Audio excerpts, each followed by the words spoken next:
Right now, Russia was hit hard by NATO's equipment. European forces are striking at Russia. Shocking decisions have already been made by Britain and other partners. The army is in a real disaster. You need to see this. There is simply no equipment. Hellish explosions in Russia. Ukrainian drones have destroyed key facilities inside Russia. All of this coming up next in our broadcast. Hotspot. European forces are entering the fight. Britain and Norway are seriously taking on Putin. This agreement will hit the Kremlin hard. What's it about? And what do these actions from Europe threaten Putin with? Watch the story. Britain and Norway began negotiations last Thursday on a defense agreement that can counter the threat from Russia in the Arctic. According to the publication Politica, British Defense Minister John Healey met with his Norwegian counterpart Tor Mikkel Wiberg at the Norwegian Joint Headquarters, a fortress dug deep into the slope of a mountain not far from the northern city of Bodo, just above the Arctic Circle.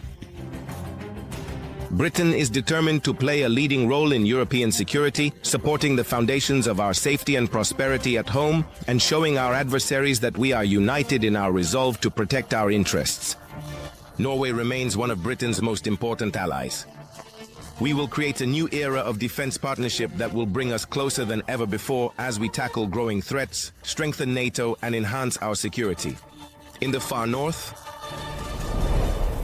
the defense agreement provides for closer cooperation between the armed forces of the two countries, including the protection of underwater cables from sabotage.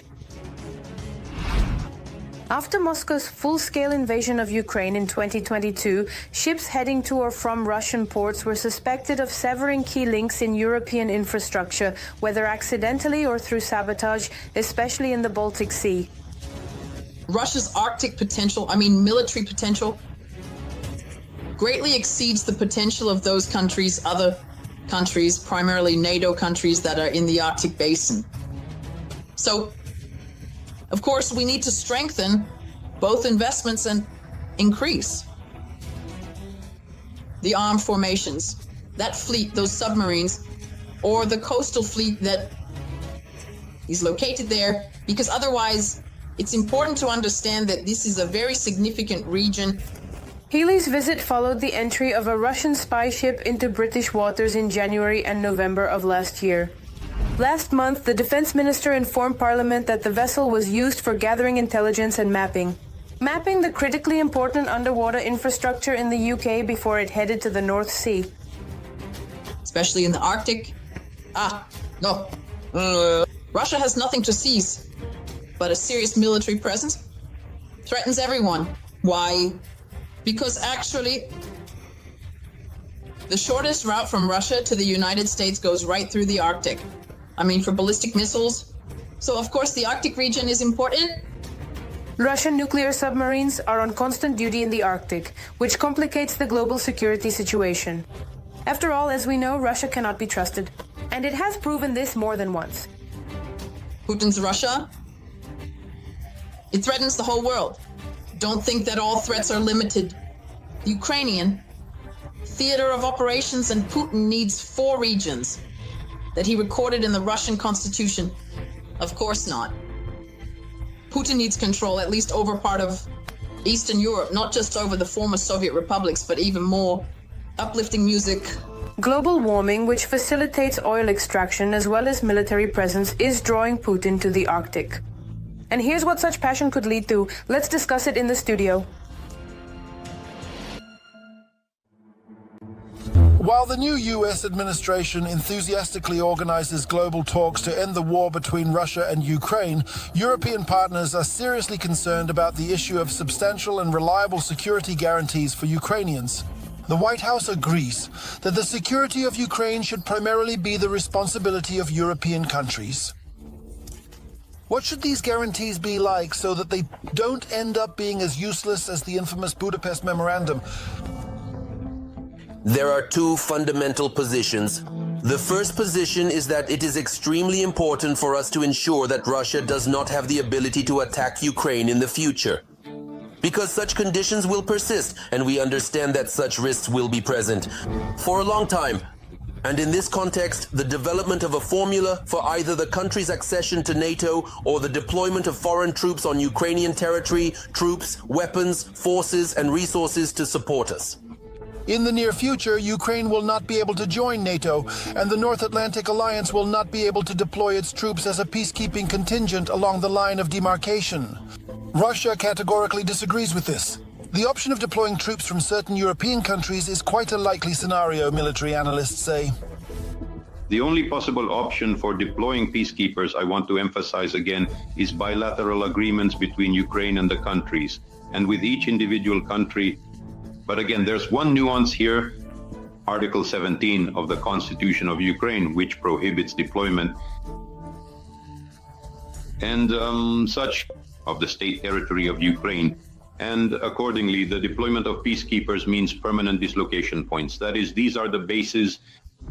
And there are such in... The first leaders of the old world have already started talking about the options. Yes, the Prime Minister of the United Kingdom, Keir Starmer, stated that he is ready and willing to send his country's troops to support any peace agreement.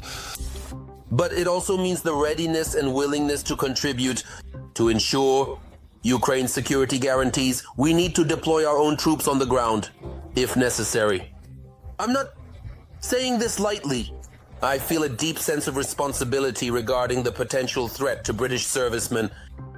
The Swedish Foreign Minister, Maria Malmer, also spoke about the possible deployment of her country's military contingent. She stated that the country does not rule out sending peacekeeping troops to Ukraine if necessary. Right now, we need to first agree on a fair and sustainable peace that respects international law. When we have such peace, it will need to be maintained. And for this, our government is not ruling anything out. Earlier, the French side also spoke about the peacekeeping contingent. In general, we're talking about a little over 100,000 peacekeepers from different countries. Meanwhile, Russia's mobilization resource is about 15 million people, and this number far exceeds the capabilities of Ukraine and our partners. So the main security guarantees for Ukraine are modern high-tech weapons of domestic production, plus assistance from European partners. At the moment, the Ukrainian defense industry can meet the needs of Ukraine's defense forces at about 30%. Unfortunately, this very factor is indeed the Achilles heel that our strategic partners are pressing on, fully understanding that without external military technical assistance, it will be quite problematic for Ukraine. So it's about developing our own army to increase its size, the number which the president is talking about. But at the same time, first and foremost, we need to clearly understand that this is a war. It's a war of technologies. So we can defeat the Russian Federation not by the number of personnel, but by high-tech types of weaponry. Uninterrupted large-scale supplies of weapons, generous investments in the Ukrainian defense industry, and a contingent of foreign peacekeepers. Here are the three pillars on which reliable international guarantees should be based, so that Ukrainians do not feel deceived and abandoned in their fierce struggle for the security of the entire European continent. At this moment, the Ukrainian armed forces have managed to slow down the enemy's advance near Toretsk. And right under Toretsk, the Azov Brigade is powerfully taking out the Russians with NATO equipment. The losses of the occupiers are shocking. Exclusive footage from the Frontline follows. After Trump's announcement of a future meeting with Russian dictator and war criminal Putin, little has changed here in the Toretsk direction. At least for the Azov Brigade. The Russian infantry is advancing, the brigade's fighters are stopping it, and for now they have something to do it with. Finally, Azov has started receiving powerful Western equipment, particularly these, probably the newest artillery systems in the world, called DITA. Freshly made last year, the Czech DITA guns have significantly increased the capabilities of the Azov Brigade. It can, if needed, reach the enemy deep in their rear at a distance of 39 kilometers. To this position, almost everything is done automatically, from loading to aiming. It aims itself, and accordingly the entire loading system also operates automatically at the firing position. The only thing that is pressed mechanically is the firing button. The DITA can fire several shells on different trajectories, but in such a way that they hit the same target almost simultaneously, so there's no chance to escape. The main advantages over Russian artillery are accuracy, range, and speed. This makes the Czech system an indispensable element of counter-battery warfare. But counter-battery warfare in Toretsk is not just about hunting for enemy guns. Right now, the fighters are trying to stop the advance of the Russian infantry. To do this, it's necessary to neutralize the drone control point that covers the advance of the enemy infantry. It hit the target area from where they launch. The Ukrainian group in the Toretsk area is currently operating as a single mechanism that grinds down the enemy, who has already claimed several times that they have taken Toretsk. The Russian occupiers even climbed to the top of the Toretsk mine to raise the tricolor flag above it. But the Ukrainian artillery interrupted the Russian mission with several precise strikes. The FPV drone shot down a tricolor rag. Next, the 28th Brigade, with the support of the 2nd Battalion of the Cold Yar fighters, raised our blue and yellow flag on a tall structure. But the Russian commanders continued to send disposable soldiers with new tricolors for media videos. Raise the flag. We need to show that we really have taken Toretsk, that our flags are there. No, that's not true. Toretsk is below us, part of it is below us. We are fighting for it now and will continue to fight for it. Toretsk is one of the priorities of the Russian offensive. Despite all the statements from the Russian Ministry of Defense, the enemy hasn't taken it, but they have effectively divided the city in half, capturing its central part. 50%, maybe just a little less than 50. And right now we are holding it. Maybe 1 or 2 people are sneaking into our rear and the enemy reports that they have taken everything, that we have taken the mine figuratively or taken Toretsk just because there are 2 of our guys on the outskirts.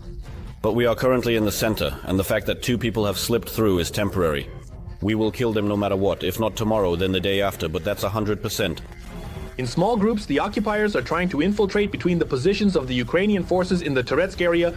Sometimes they succeed, but most of these groups are suicide squads. For the most part, it's reconnaissance. Alive, and theoretically, out of a group of 18 people, only 2 survive, who just relay some movements or any information. This wounded occupier chose life and is crawling on his knees to surrender to the positions of the Azov Brigade. He just crawls into the basement and says, I don't understand why this war is even necessary. So why did you come here if you don't understand why this war is necessary? Patronymic. And if I don't believe, a Russian was brought out by the Azov drone. Then your drone stopped and dropped me some water. He's like a drink. It's like, don't be afraid, it's not poisoned. Right through the drone. I talked to him with a speaker. Yes, I drank and he says, if you're going to surrender, raise your left hand. I raised his hand. He saved the occupier's life because his own people wanted to eliminate him. And when he saw our drones, he said, get ready for 200. I pretended that these were for 200. Our drones hovered above me, circled around, and then flew away. Could your drones have finished you off? Yes, if they give a signal, they can finish you off. 3 stormtroopers survived from his group. Everyone was captured by the Azov fighters. All 3 were contract soldiers who went with weapons to a foreign country of their own accord. The motive is money. We're just pushing all of Russia into mortgages. You're saying really scary things right now, you know? You're talking about your mortgage, which we don't need here at all. You're comparing this to people's lives, you understand? Because of the mortgage, I don't know, because of your criminal record or something. Did you kill anyone here? They could have killed. Behind the front line, the Ukrainian army is building several lines of defense with bunkers, firing points, and dragon's teeth. If we can't hold the city, they'll fall back here. Artillerymen work the same way during a withdrawal, and so do the mortarmen. Only later will the infantry actually enter these bunkers. They enter a prepared position, and already under combat operations, the infantryman perfects it to an ideal state. This is a defense sector being built by Azov. Everything, as they say, is classic, but the net above is already a modern improvisation. The so-called anti-drone defense is meant to prevent drops. If an explosion happens here, all the debris and shrapnel will scatter above. This line of defense will slow down the Russians' advance towards Konstantinovka if they manage to capture Toretsk. The situation in the Russian army is a real disaster. There are simply no techniques. The Russians are going into battle with whatever they can find. Right now is the real trend. Assaults in Zhiguli. The armed forces of Ukraine are harshly taking out whole groups of Russian stormtroopers in vehicles. For more details on this defeat, check out the report. Attacking in old Zhiguli or Lada cars. Now for the so-called second army in the world, this has become a reality. Here's one of the latest vivid examples. On the Luhansk front, the liberators are charging forward in pink Zhiguli cars.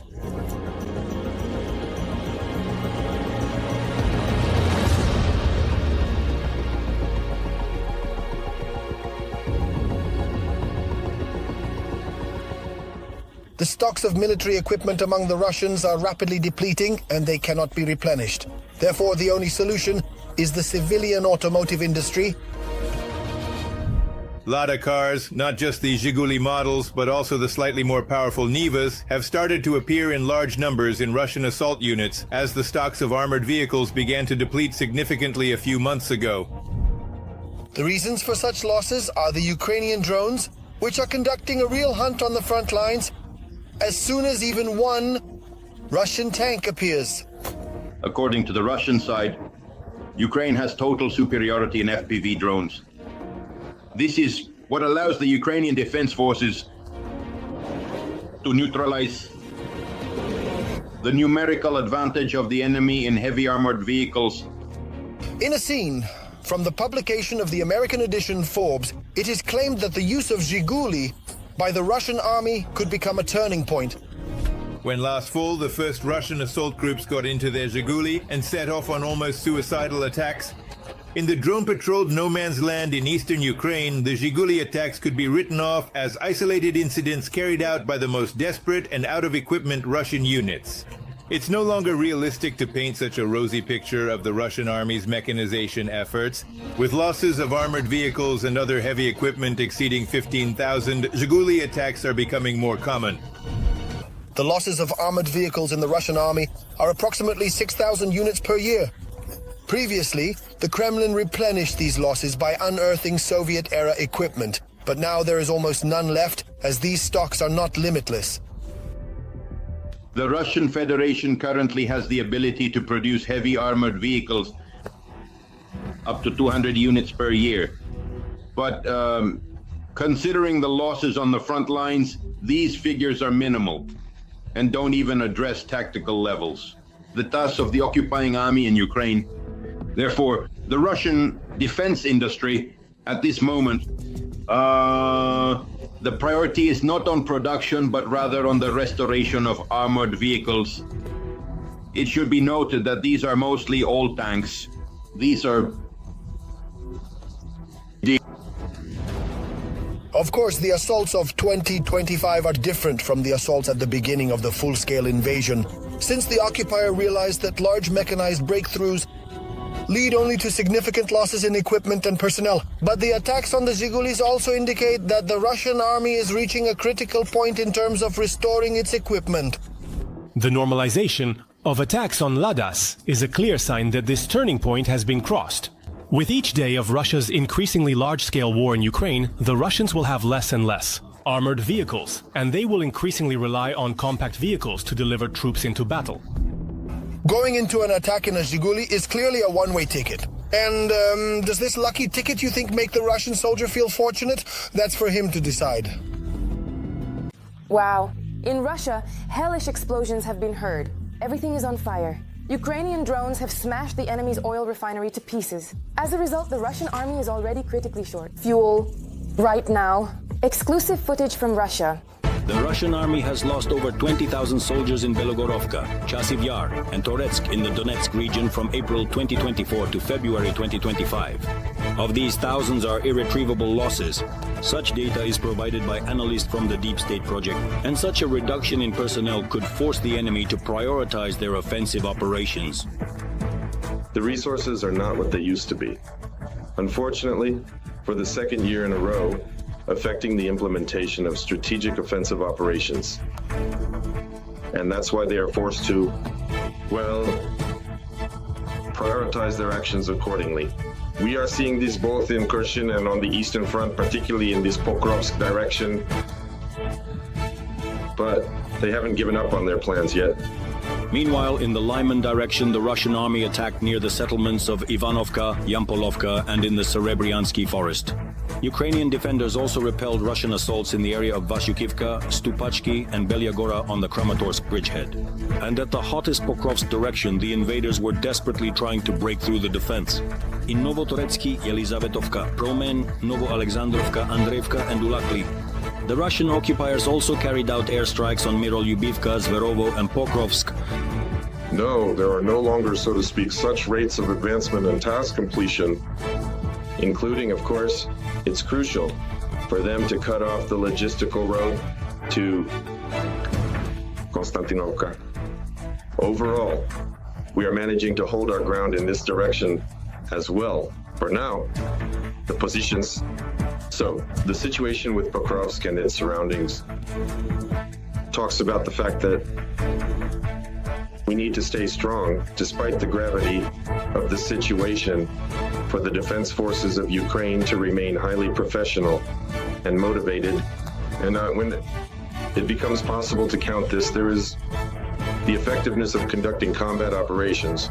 In the Kramatorsk direction, border guards successfully repelled several waves of assaults from Russian armored groups.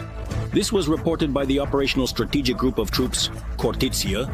According to the military, the Russians are actively changing their tactics, using armored vehicles to break through defensive lines and create pathways for further attacks.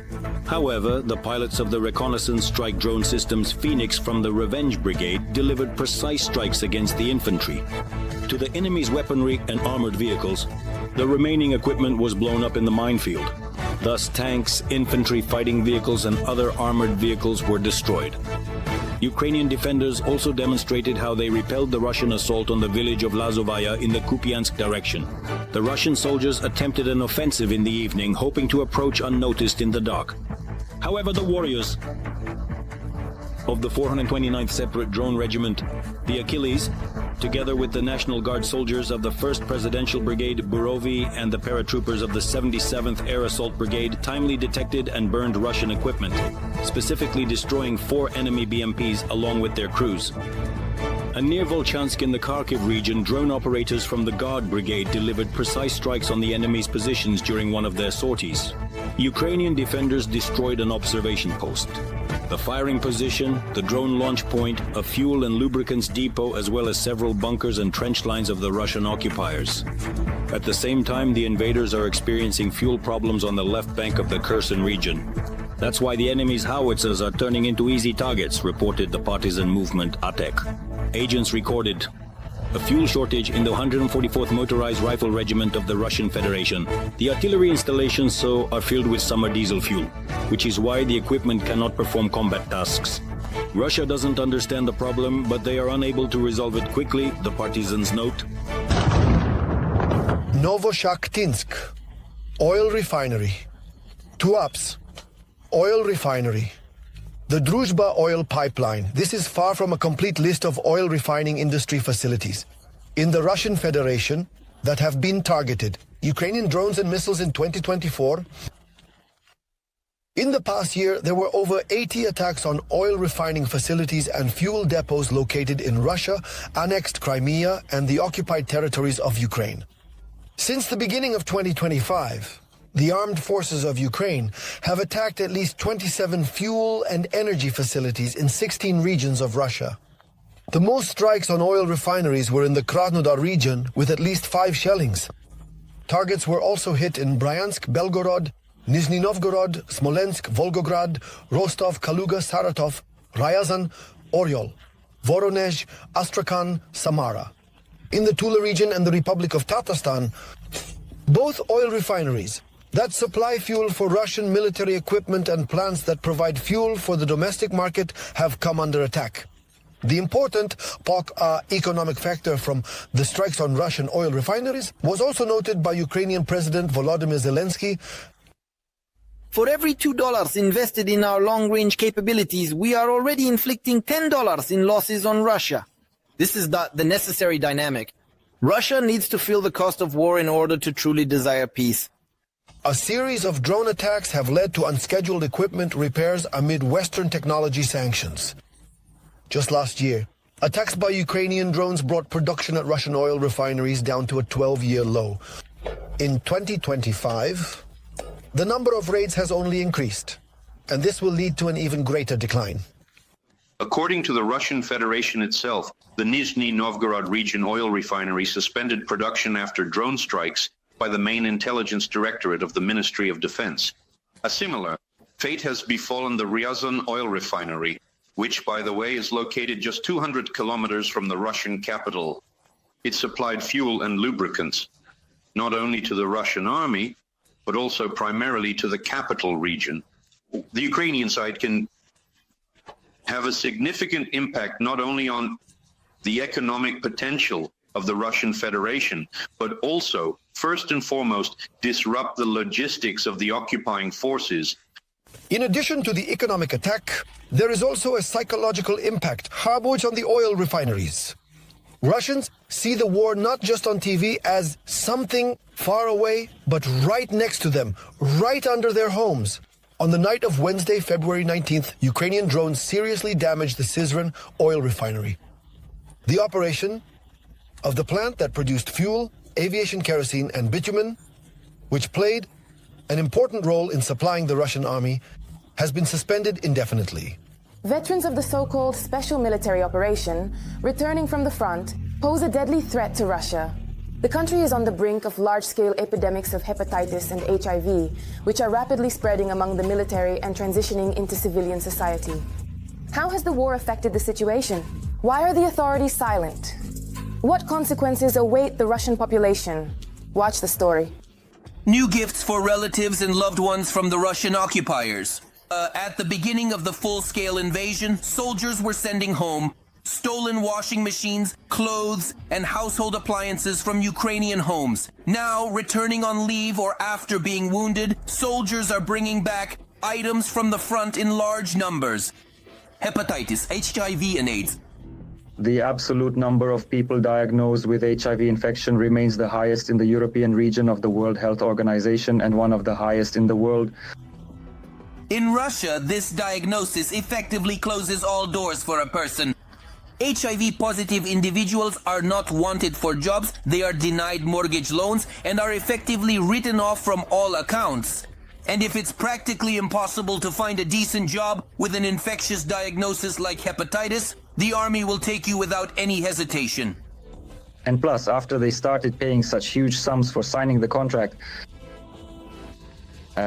some people with HIV went into service. They decided to hide their HIV status. And since the military enlistment officers need to meet certain quotas, they also turned a blind eye to this. Shoigu, a well-known thief and fantasist. The reality is that infected people are being called up for service with virtually no medical examination. What kind of diagnostics can there be when they recruit people from prisons where almost half of the prisoners have HIV? This has even become a sort of business in Russia. As soon as a person with hepatitis receives the promised one-time payment from the government for signing the contract, it turns out that the soldier is sick and he is discharged to the reserves. But during those couple of months in training, a soldier with hepatitis, or worse, someone with HIV, manages to infect a large portion of their fellow servicemen. And I have a socially significant disease, hepatitis. I have had it for 8 months, that is. I'm constantly being pushed into different battalions, into assault units, into fortified ones. They constantly threaten with zeroing. They throw us into pits, chain us with handcuffs. The command is pushing us for what? To make us infect the Russian army. It's hard not to agree with the words of the sick person with hepatitis. Not only does the Russian command turn a blind eye to, the fingers point at the sick recruits, and no one in the ranks of the Russian army is in a hurry to acknowledge the problem. In the end, it all turns into a real epidemic that none of the Russian generals even try to fight against. This is found in warring armies, Russian and Ukrainian, but there are some peculiarities in the Russian one. What kind? And the information, hepatitis, is being hushed up. Otherwise, if they acknowledge the fact of hepatitis appearing, they'll have to carry out anti-epidemic measures. Imagine on the front line or in the soldiers' rest area, isolate them there, and it's also necessary to find out where the infection came from. And what does that mean? Report on drug addiction. About same-sex love? Well, not at all.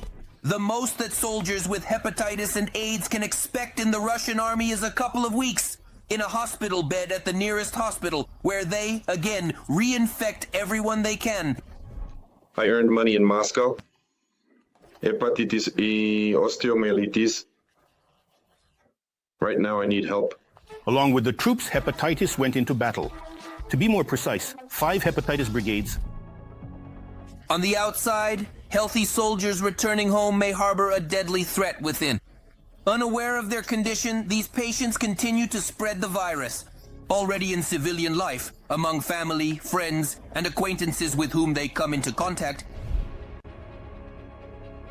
War has always spawned and intensified epidemics, from the Spanish flu to the plague, from African and Asian diseases, from mercenaries to tuberculosis.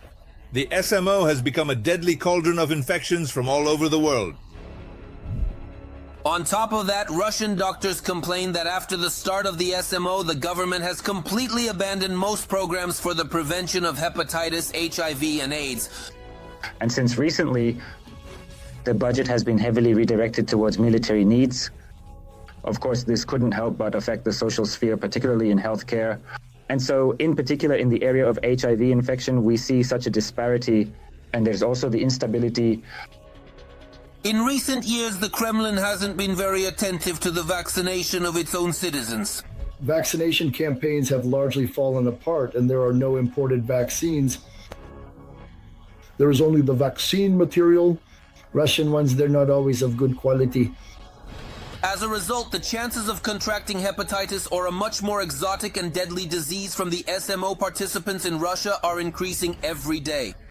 Meanwhile, the Kremlin has closed over 100 medical facilities across Russia to save money for the war. According to Russian journalists, the pace of hospital closures has skyrocketed more than 5 times compared to previous years. It seems Putin doesn't need sick Russians. He only needs new and more soldiers. The command's attitude in the armed forces of the Russian Federation towards their soldiers is like they are expendable resources. A month and a half ago, I still couldn't get into the hospital. They walk around like they're brave, bumping into each other. In the hospital, they just throw people out. The severely wounded, they say. Healthy as a bull. Despite various injuries, they are all forcibly kept at the front. The security service is taking our guys off. Casts, takes away crutches, and prepares them to carry out combat tasks. Guys are limping in wheelchairs, they're being shoved into cars. The security service has lost its fear. All of this is happening due to a lack of personnel and the heavy losses of the Russian army. Two more. 1, 2. That's something visible from under the snow. What can't you get used to? It's the smell. Here they are lying down. These are all ours. And if before, soldiers with diagnosed pneumonia or tachycardia were sent from military hospitals to the front, now soldiers are increasingly seen at the front with crutches or sticks. Here are the servicemen, all with sticks. Some are wounded in the arms, some in the legs. Oh, I'm deaf. Also with a stick. The British Ministry of Defence's intelligence reports that the command of the armed forces of the Russian Federation is forming assault groups from injured Russians. Like this, so they don't see the phone. We're recording the entire dispatch. They're rewriting it. And the guys went on the assault. Now, they will go in the evening now. Well, or in the morning. They will be taken to Makevka and sent off. Just like that. Yeah, here are the guys. That's it. We've arrived. I remember the 20th Combined Arms Army, which, according to British intelligence, could form assault groups from injured soldiers. Hello, the 20th Army. To be continued. I had an appeal happen. If there is a realistic possibility, Russian commanders direct this activity towards maintaining personnel who would otherwise get lost in the overwhelmed medical system. One of the fighters in the video says that he signed a contract, went on combat missions 5 times, and sustained 2 serious injuries and a brain injury. Everything's fine, I served, yes. I went into battle 5 times, got 2 serious injuries, and a brain injury, a strong mental hospital admitted without weapons. Now they hang a weapon on me, lead me, and take me to the front without any problems. They have this 20th Army, this is the G30. 30 days of vacation, now we'll go to the front. The first G15, I'm also spending it on the front, where... If you want everything to heal, here's a sneaker. I can give it to you. The occupiers send injured and shell-shocked fighters into the attack to support their intense assaults, despite slow progress and heavy losses. The army is running out of steam. To advance in the way that was done in the fall, it's going to be very difficult from here on out. This will require some incredible, just unimaginable sacrifices, new ones, a new recruitment, a global recruitment for contracts or mobilization. And accordingly, these new assaults, so that people die. Russians use their injured comrades as expendable material, torture, violence, threats, and reprisals. If they give me a weapon there, a weapon for me? With a hand like this, and they'll find the combat boots with a leg like this. Then let's go. Well, it's already a circus. It really is a circus. They won't let you recover in peace. They are being shoved somewhere, thrown from somewhere. This footage was captured by a drone. You can see how the enemy is using occupiers on crutches in attempts to detect the fire positions of the defense forces.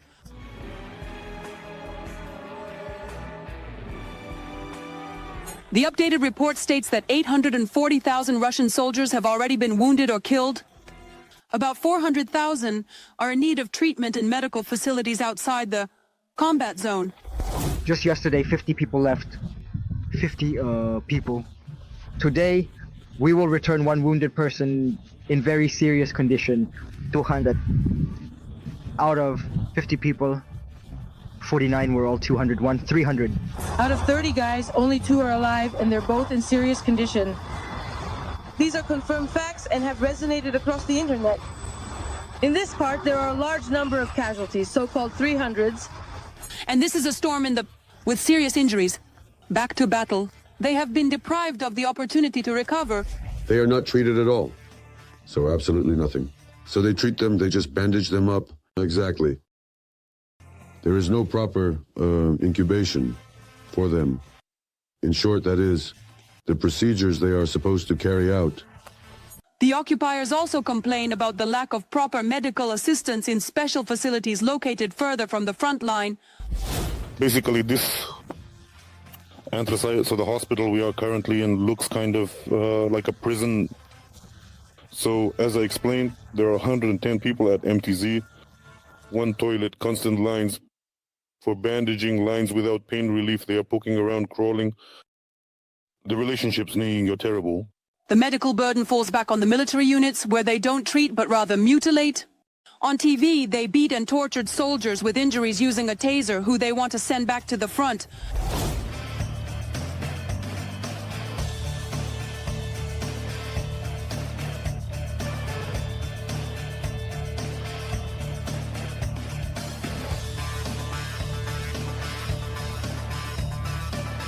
Some are luckier than others. They end up in elite areas of Russia, for example, near Rublevka. But due to a lack of space in hospitals, they have started to place the wounded occupiers in the gynecology department. The world has actually gone mad. And it's very scary what's happening. In this world, in 300 meters, the hospital in Harmol is located in the gynecology department. It's all packed. Everything is very difficult. By law, military personnel who have suffered a military injury may be eligible for several payments. But for the Kremlin, this is not profitable. The authorities are trying in every way to save on payments to military personnel. In 2025, Putin plans to allocate almost a third of the federal budget for defense, which amounts to trillions of rubles. To replenish the ranks of the army, the Kremlin is increasing bonuses and social benefits for recruits. But not everyone is aware of what awaits them when they want to earn easy, bloody rubles in the war against Ukraine. That's all for now. Well, for more fiery news from the front, tune in to the next episode.